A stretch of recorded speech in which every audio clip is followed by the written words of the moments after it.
여러분, 지난주가 저희 이루 생일이었거든요. 그 이루가 아빠 나 생일 때 놀이동산에 가고 싶어요 말하는 거예요. 정말 오랜만에 가게 됐습니다. 여러분, 그 360도 이렇게 돌아가는 열차 있죠? 그거를 타보고 싶다는 거예요, 이루가. 이루가 태어나서 처음으로 그 무서운 놀이기구를 탔습니다. 이루가 같이 이제 줄 서 있는데 저한테 내내 와서 말하는 거예요. 아빠, 이거 무섭지 않아요? 아빠, 이거 위험한 거 아니지? 괜찮아. 아빠가 옆에서 같이 탈 거니까 괜찮아. 걱정하지 말라고 제가 줄 서 있는 내내 말해줬거든요. 그래도 줄 서 있을 때는 괜찮았어요. 그런데 이제 막상 저희 차례가 되고 출발하기 전에 저희가 앉지 않습니까? 이 놀이기구가 크니까 앉고 그 다음에 안전장치가 이렇게 내려오면은 제가 이루 옆에 앉아 있어도 이루가 고개를 돌려도 제가 보이지를 않는 거예요. 이렇게 폭 아이가 들어가 있어가지고. 그러니 이루가 무서우니까 계속 말하는 거예요. 아빠, 옆에 있는 거 맞지? 아빠, 내 옆에 있는 거지? 아빠가 날 지켜줘야 돼. 계속 소리를 치는 겁니다. 그래서 이루야, 아빠 여기 있어. 걱정 마. 여러분, 아빠가 어디 갔습니까? 바로 옆에 앉아 있잖아요. 그런데 이루도 그거 안다고요. 눈에 보이지 않으니까 무서운 거예요. 마음이 막 흔들리는 겁니다. 분명 아빠가 있는 거 알지만 계속 확인하는 거예요. 아빠, 나 손 좀 잡아줘요. 아빠 같이 있다고 말해줘요. 여러분, 오늘 말씀이 딱 이런 거예요. 드디어 요한일서 마지막 말씀입니다. 요한 사도가 마지막으로 초대교회 성도들에게 여러분 오늘 뭐라고 말을 하는 겁니까? 우리가 알고 있다라는 거예요. 죄에 넘어지지 않게 하나님이 지켜주시고 사단이 우리를 해치지 못한다는 것을 우리가 이미 알고 있다는 겁니다. 세상은 사단의 권세 아래 있지만 우리는 하나님 안에 있다. 하나님께로부터 났다는 걸 우리가 이미 다 알고 있다라는 거예요. 마지막으로 예수님이 영원한 생명 되시는 그리스도라는 사실을 우리가 이미 다 알고 있다라고 오늘 말씀을 보면 요한 사도가 말해주거든요. 그런데 여러분, 이상하지 않습니까? 왜 요한 사도는 우리가 안다라고 표현하는 겁니까? 예수님이 지켜주실 거예요.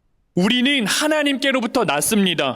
예수님이 영원한 생명 되신 그리스도이십니다. 이렇게 말해주면 될 것을 이 사실을 알고 있잖아요. 우리 알고 있잖아요. 라고 왜 말해주는 겁니까? 초대교회 성도들이 흔들리고 있었기 때문에 이렇게 계속 말해주는 거예요. 다 아는 말씀입니다, 여러분. 그런데 눈에 보이는 현실은요, 이 말씀이 그대로 믿어지지가 않는 거예요.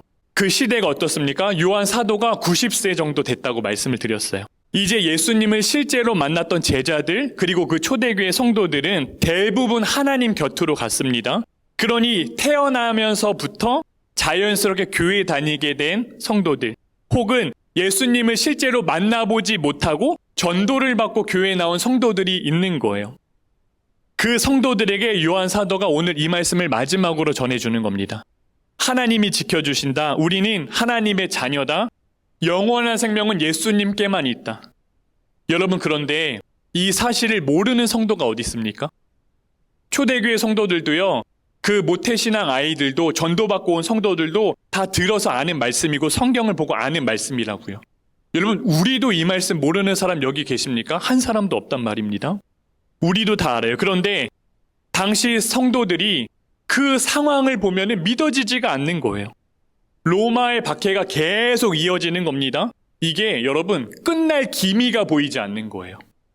예수 믿는다는 이유로 잡혀가고 감옥에 가고 사회적으로도 일자리에서도 어느 위치에 가도 다 배척당하고 불이익 당하는 겁니다. 그것만으로도 힘든데 여러분, 요한일서 배경이 뭡니까? 영지주의 이단들이 교회를 마구마구 흔들었다고요. 예수가 진짜 하나님의 아들이냐? 예수님이 진짜 인간의 몸으로 입고 오셔서 나를 위해 죽으셨냐? 그거 다 가짜야. 그거 아니야 라고 말해주는 겁니다. 그러니 기존에 알고 있던 복음을 막 흔드는 거예요. 함께 예배하던 사람들이 그 이단을 따라서 교회를 휘집고 떠나버렸습니다. 교회를 나갔다고요. 그러니 상황이 이러면 어떤 마음이 들겠습니까? 야, 이거 하나님이 진짜 나를 지키시는 게 맞는가? 아니, 내 삶이 이렇게 어려운데 내가 하나님의 자녀라고? 예수 믿는다는 이유로 우리 가정이 이렇게 힘들어졌는데 하나님의 교회가, 하나님의 이름으로 세워진 이 교회가 이단 때문에 다 무너졌는데, 다 쑥대밭이 됐는데 이게 맞나? 여러분, 이런 생각이 왜 안 들겠습니까? 당연히 머리로는 알아요, 그 말씀을. 예수님이 우리 안에 계시다.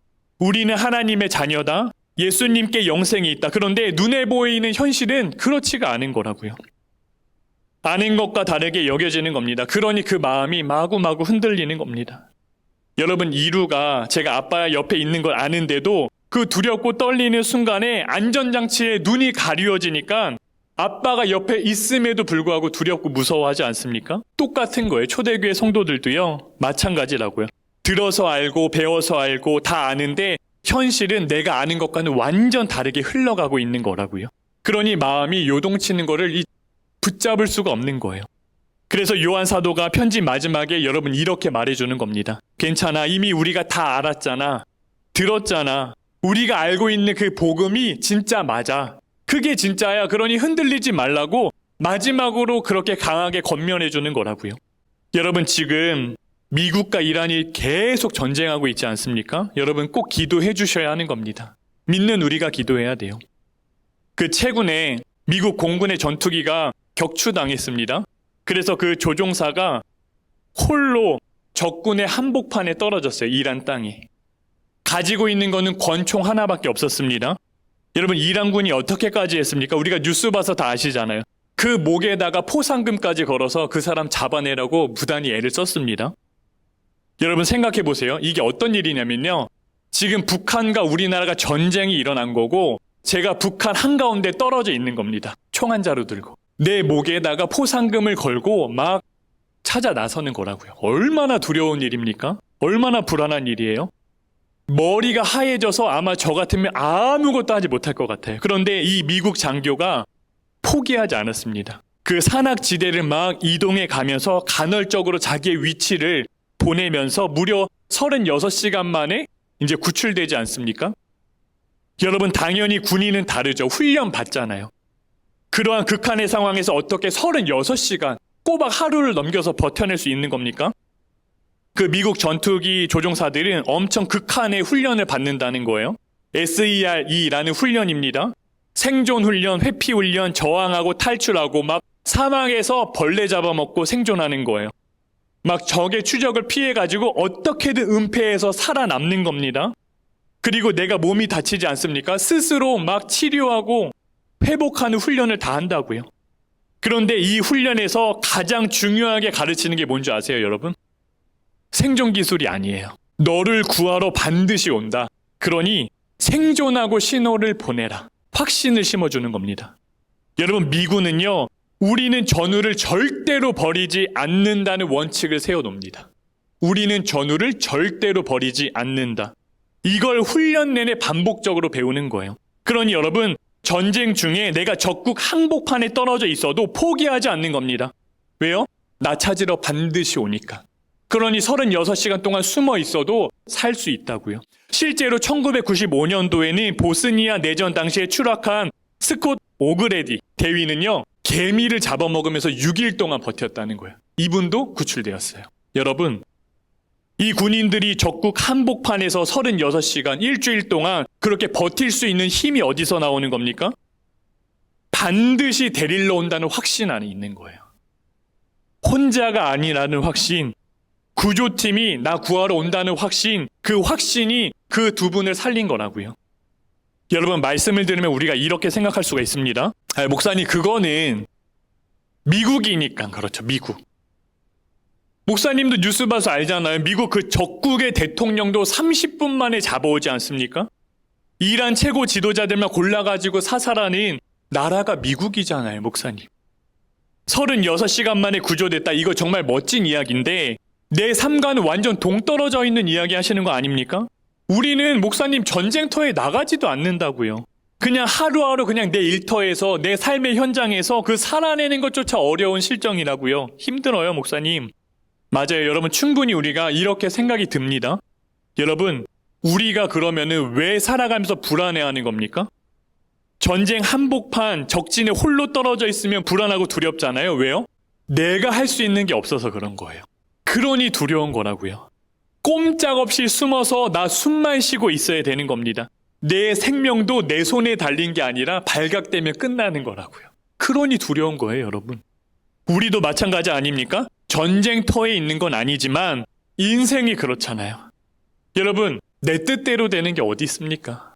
여러분, 아이들 길러서 아시죠? 아이들 기르면서 왜 불안해 하십니까? 내 힘 밖에 있는 일이 두려운 거라고요. 돈 없으면 여러분 학원도 아이들 보내지 못해요, 요즘에는. 제가 복지관에서 일하지 않습니까? 함께 일하는 선생님이 뭐라고 말씀하시냐면 선생님의 소득은 온전히 두 아이의 학원비로 다 들어간다라는 겁니다. 그러니 저랑 같이 일하시는 선생님이 일하는 이유는요, 두 자녀 학원 보내기 위해서 일하시는 거예요. 더 공부시키고 싶어도 더 이상은 공부시킬 수가 없어요. 왜요? 내 능력 바뀌니까 할 수 없는 겁니다. 일단 학원은 보내져 안심은 된다고요. 그런데 더 많이 다니는 아이들과 비교하면 불안한 거예요. 왜요? 나는 그렇게 아이 밀어주지 못하는 거거든요. 그러니 내가 가지고 있는 돈 안에서 여러분 해결할 수 있는 일들은 두렵지가 않습니다. 그런데 내가 갖고 있는 돈보다 더 큰 문제를 만나면 불안한 거예요. 왜요? 내가 해결할 수 없잖아요. 내가 가지고 있는 돈으로는 불가능하거든요. 삶의 모든 영역이 여러분 마찬가지라는 겁니다. 건강도 그렇지 않습니까? 여러분, 감기 걸렸다고 불안에 떨면서 막 좌절하시는 분 계세요? 감기약 먹으면 낫는 거잖아요. 조금 쉬면 낫잖아요. 그런데 암은 걸리면 어떻습니까? 이거는 말이 다른 거예요. 내가 회복할 수 있는 능력에 바뀌니 그러니 불안하고 좌절하고 마음 무너지는 거 아닙니까? 내 힘으로는 불가능하잖아요. 여러분, 일터에서 직장에서 사업장에서는요 다 마찬가지라는 겁니다. 자녀들 두말할 것도 없죠. 내가 배 아파서 낳잖아요. 그런데 내 뜻대로 됩니까? 우리 아이들 5학년 3학년인데도 이제 자기들 생각이 있고 자기들 주관이 있다고요. 그러니 우리 권사님들 다 장성한 자녀들 기르면서 어때요? 내 뜻대로 되는 게 없잖아요. 그러니 더 불안하고 자녀들의 진로를 보면 자녀들의 인생을 가만히 지켜보고 있으면은 불안한 마음을 어떻게 할 수가 없는 거예요. 이러한 상황에서 하나님이 나를 지키신다? 내가 하나님의 자녀다? 주님이 내 안에 계시다는 이러한 말씀을 우리가 듣잖아요. 아무런 도움도 되지 않고 위로도 되지 않는 거라고요. 왜요? 하나님이 나를 지키시는데 왜 내 인생이 딱 이 모양이야? 이렇게 여겨지잖아요. 대번에 질문이 올라오는 겁니다. 그러니 우리가 머리로는 하나님의 좋은 말씀들, 위로가 되고 힘이 되는 말씀들 다 압니다. 그런데 우리가 다 알아요. 그런데 하나님의 말씀에는 확신이 서지가 않는 거예요. 더군다나 예수 믿고 열심히 살고 있는데 내가 정말 신앙생활 잘하고 교회 헌신하고 봉사하겠다고 마음 먹었는데 내 삶이 그렇게 여겨진다면은 더 무너지는 겁니다. 더 무너져요. 여러분, 그 러블리 페이퍼 대표님 이야기인데 이분이 원래 기독교 그 대안학교 교사 선생님이셨어요. 하루는 이렇게 출근하는데 어르신 한 분이 그 폐지를 줍는 겁니다. 폐지를 주워가지고 머리에다 이고 또 너무 많으니까 큰 박스에다 담아가지고 끈으로 연결해서 허리춤에다 메고 그걸 또 이렇게 질질 끌고 가시는 거예요. 이분이 이 모습을 보고 충격을 받습니다. 야, 저게 맞나? 예수님께서 이웃을 사랑하라 말씀하셨잖아요. 이분이 그 말씀을 붙잡고 폐지 수거하시는 그 어르신들을 돕기를 시작하는 거예요. 처음에는 주말마다 그 어르신들을 찾아가는 겁니다. 만나서 이야기도 드리고 말씀도 들어드리고 음료수도 사다 드리고 그 리어카 같은 거 그것도 막 직접 수리하고 고쳐주기도 하는 거예요. 그러다가 이분이 아예 잘 다니던 그 학교를 그만두고 러블리 페이퍼라는 사업을 시작하는 거예요. 그 학교 교사를 내려놓는 겁니다. 기우진 대표가 뭐라고 말씀하시냐면 어르신들이 폐지를 줍잖아요. 그 폐지를 제가 비싸게 사드리는 겁니다. 그래서 이 땅에 폐지 줍는 어르신들이 사라지시면은 자연스럽게 제가 설립한 회사도 사라지지 않겠습니까? 저는 제 회사가 사라지는 것이 목표입니다. 이렇게 말하는 겁니다. 얼마나 멋진 고백입니까? 실제로 어르신들이 고물상 철물점에서 갖다 폐지를 파는 금액보다 거의 2배 정도는 비싸게 사입을 하더라고요. 그러니 그 지역의 어르신들이 다 이렇게 기우진 대표를 찾아오는 거예요. 어르신들이 주운 폐지를 비싸게 사서 어르신들의 그 소득을 올려드리고 그 폐지로 이제 업사이클, 재생 제품들을 막 만들어가지고 또 돈을 버는 겁니다. 기우진 대표가 이 일을 하나님이 주신 사명이라 여기고 자기가 다니던 그 대안학교 교사직도 내려놓고 이 사업을 하는 거 아닙니까? 실제로 어르신들의 삶이 바뀌기 시작하는 거예요. 7년 동안 함께한 어르신이 뭐라고 말씀하시냐면 나는 우리 대표님 만나가지고 너무너무 행복하다고. 우리 회사 더 번창해야 된다고. 가족 같다고. 손자 같기도 하고 때로는 아들 같기도 하다고 막 말할 정도입니다. 그러니 실제로 그 어르신들 삶 가운데 큰 위로와 힘이 되었다고요. 그런데 여러분, 코로나가 터진 겁니다. 코로나가. 수입은 없는데 나가는 돈만 줄줄이 생기는 거예요. 어쩔 수 없이 직원들을 다 내보내야 되는 상황에 놓여 있었다는 거예요. 그러니 여러분 한번 생각해 보세요. 내가 이 일을 하나님이 주신 사명이라 여기고 시작을 했습니다. 학교 교사도 그만뒀잖아요. 그런데 직원들도 늘어났어요. 그런데 직원들을 이제는 내보내야 되는 상황이 되는 겁니다. 함께 일하시던 그 어르신들도 이제는 내보내야 되는 거예요. 그러니 얼마나 마음 무너지는 일입니까? 기우진 대표가 할 수 있는 일이 아무것도 없었다는 거예요. 게다가 이제 병까지 얻어가지고 엎친 데 덮친 격으로 더 삶이 어려워졌다라는 겁니다. 결국에는 기우진 대표가 내가 이 사업을 그만두어야겠다. 내가 이제 여기서 손을 놓아야겠다. 이 마음을 먹게 됩니다. 하나님이 주신 사명인데 그거 믿고 시작한 건데 사업이 무너지고 몸도 망가지고 동역자들, 직원들, 어르신들 다 떠나보내니까 마음이 막 요동치고 흔들리는 거라고요. 그러니 마음 가운데 이게 진짜 하나님 내게 주신 사명이 맞았나? 마음이 흔들렸다는 거예요. 여러분, 이러한 상황이면 어떻게 해야 합니까? 빨리빨리 접고 다른 일 해야죠. 그런데 그때 이 기우진 대표가 하나님께 나갔다는 거예요. 기도의 자리로 나가서 뭐라고 기도가 나오냐면은 하나님께 물었다는 거예요. 하나님, 제가 뭘 해야 하는 겁니까? 그렇게 그 질문을 하나님께 계속 올려드렸다는 거예요. 하나님, 제가 뭘 해야 합니까? 하나님, 제가 어떻게 해야 하니까? 묻고 또 묻고 또 물었다는 거예요. 그 시기에 하나님이 지혜를 주시는데 여러분, 쌀포대 아시죠? 그게 저는 종이로 분리 배출해야 되는 줄 알았거든요. 그런데 그게 일반 쓰레기라는 거예요. 저 몰랐어요. 그게 이렇게 잘 찢어지지 않게 습기에 강하게 가공이 되어 있어가지고 종이가 아니라는 겁니다. 그거를 일명 이분이 종이 가죽이라고 불러가지고 그 쌀포대로 재생 사업을 다시 일으키는 거예요. 가방을 만들고 여러 업사이클 제품을 만들어가지고 다시 사업을 일으키기 시작을 했습니다. 하나님이 그 지혜를 주셨다는 거예요. 이 기우진 대표가 뭐라고 고백을 하냐면은 막히는 게 있을 것 같으면은 그 문제가 또 해결이 되고 또 막히면은 그 문제가 또 하나님 안에서 또 해결이 되고 그거를 한 번 한 번 느끼게 되는 겁니다. 그러니 뭐라고 말씀하시냐면 하나님께서 이 일에 개입해 주시는 거구나. 하나님이 내 인생 가운데 역사하시는 거구나, 개입하시는 거구나, 이게 믿어지더래요. 그러면서 이건 저의 일이라기보다는 하나님께서 원하시는 일이다. 지금까지 내가 이렇게 어르신들과 직원들과 함께 올 수 있었던 건 저한텐 기적인데 그냥 하나님 앞에서는 당연한 일이더라고요. 이렇게 고백을 하는 겁니다. 여러분, 기우진 대표가 한 일이 뭡니까? 흔들리는 마음을 안고 하나님 앞으로 나가는 겁니다. 하나님께 묻고 또 묻는 거예요, 여러분. 우리는 아닌 것 같으면 빨리빨리 다른 걸 찾아 나섭니다. 그죠? 왜요? 불안하니까. 이렇게 있다가는 정말 내 인생 끝날 것 같고 바닥 칠 것 같으니까 빨리 정향해서 다른 거 찾아 나선다고요. 두려우니까. 여러분, 사람이 그렇습니다. 예수님이 나를 지키신다고? 돌아가는 모양을 보면 그게 아니라고요. 그러니 빨리 노선을 갈아타는 거예요. 여러분, 기우진 대표님이 주님 안에 서 있는 겁니다. 망해가는 그 순간에도 심지어 망한 상황, 그냥 망한 상황에서도 주님 안에서 주님 옷자락 붙잡은 거라고요. 그때 주님의 인도하신 경험하지 않습니까?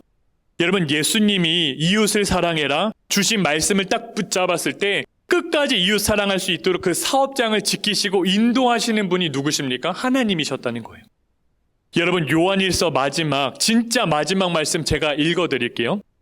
21절 말씀이거든요. 자녀되니 여러분은 우상을 멀리하십시오. 여러분, 이 말씀이에요. 여러분, 제가 말씀을 준비하는데 제가 눈을 의심했어요. 이거 편집이 잘못된 거 아닌가, 성경이? 아니, 갑자기 무슨 우상을 멀리하라 말씀하시나, 이게 어디서 나온 말이지 막 생각을 했거든요. 너무 뜬금없이 주신 말씀이에요. 앞뒤 문맥을 보면은. 그런데 제가 말씀을 묵상하는데 하나님께서 분명하게 주시는 마음이 있는 겁니다. 여러분, 우상이 뭡니까? 이게 나무를 깎아서 만들어서 이렇게 세워놓은 게 우상입니까? 물론 그것도 눈에 보이는 우상이지만 그것만이 우상이 아니라는 거예요. 우리의 삶 가운데 여러분, 예수님의 자리를 차지하는 모든 것이 우상이라는 겁니다. 왕 대신 예수님이 계셔야 하는 곳에 예수님이 아닌 다른 무언가가 있으면 그게 다 우상이 되는 거예요. 내 삶의 왕의 자리에 여러분, 돈이 앉아 있으면 돈이 우상이 되는 겁니다. 여러분, 명예나 승진이나 나의 직장, 일터, 내 관계의 모든 것이 그러니 내 삶 가운데 우상이 될 수 있는 거예요. 예수님보다 돈이 나를 더 지켜줄 거야. 예수님보다 내 이름 석자의 명예가 나를 더 지켜줄 거야. 자녀가 결혼만 하면은 나는 원하는 게 없어. 내 자녀 대학만 가면, 취업만 이번에 잘 되면은, 승진만 잘 올라가면은, 그러니 여러분, 자녀도 우상이 될 수 있다라는 거예요. 여러분, 예수님이 나를 지키신다는 확신이 흔들리는 그 순간에 우리 마음 가운데 우상이 서게 되는 겁니다. 예수님으로는 부족하니까 돈이라도 붙잡아야 안심이 되는 거라고요.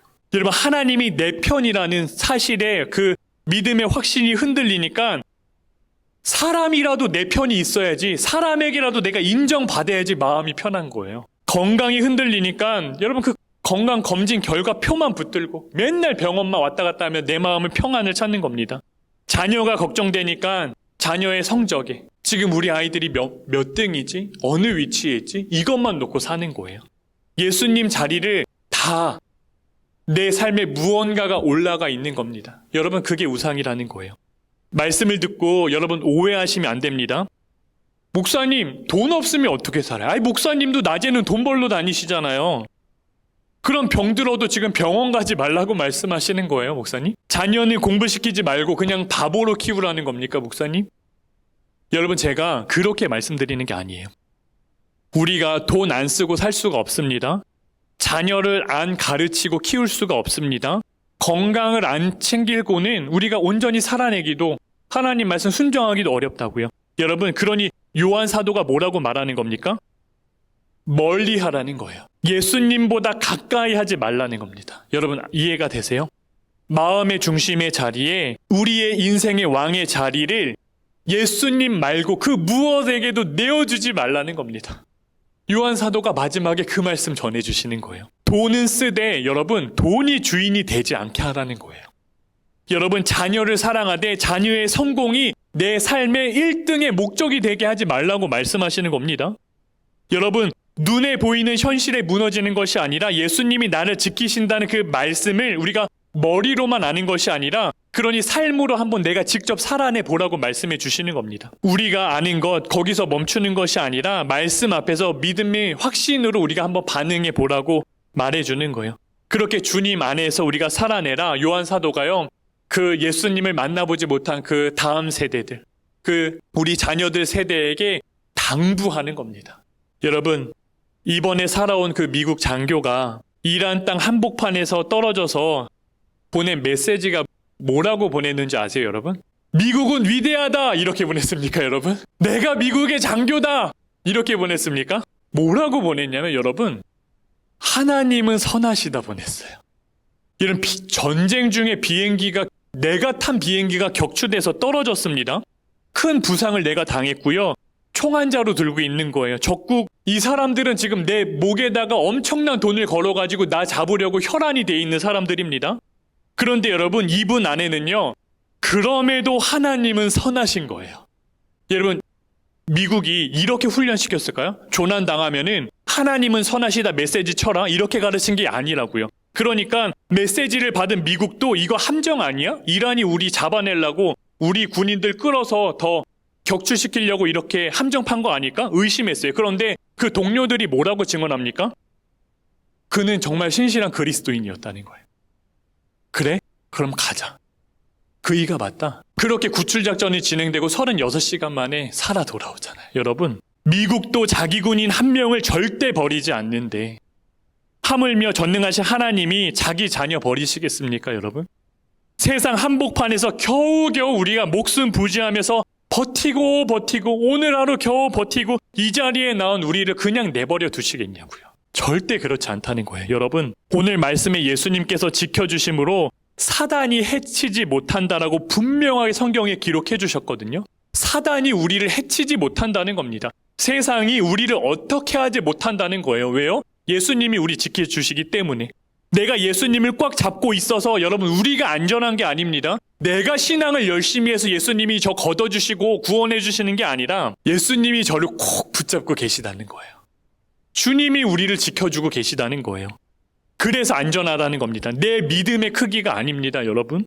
나를 잡고 계신 분의 크기가 중요한 거예요. 하나님은요, 여러분, 나 한 사람 살리기 위해서 이 세상 한복판으로 누굴 보내주셨습니까? 자기 하나밖에 없는 아들 내보내지 않으셨습니까?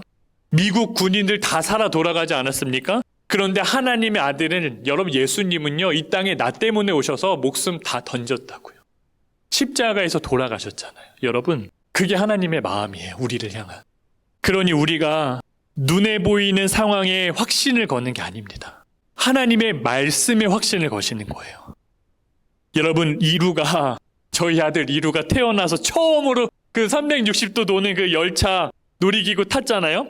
처음에는 막 무섭고 불안하니까 제가 옆에 있는데도 아빠 거기 있죠? 나 거기 있어 막 대답하고, 아빠 나 지켜줄 거죠? 걱정 마 계속 묻는 거예요. 출발할 때까지 막 앞뒤 사람들 있는데 창피하게. 너무 사랑스러웠어요, 이루가. 그런데 여러분, 그거 타고 내려왔잖아요. 근데 막 또 타자고 난리가 난 거예요. 이번에는 조금 전까지만 해도 막 그렇게 무서워가지고 막 놀이기구 막 덜덜덜덜 떨었던 이루가 또 타자는 거예요. 놀이기구가 변했습니까, 여러분? 그 무서웠던 게 덜 무서워진 겁니까? 변한 건 없다고요. 아무것도 없어요. 변한 게 뭡니까? 이루의 마음이 변한 거라고요.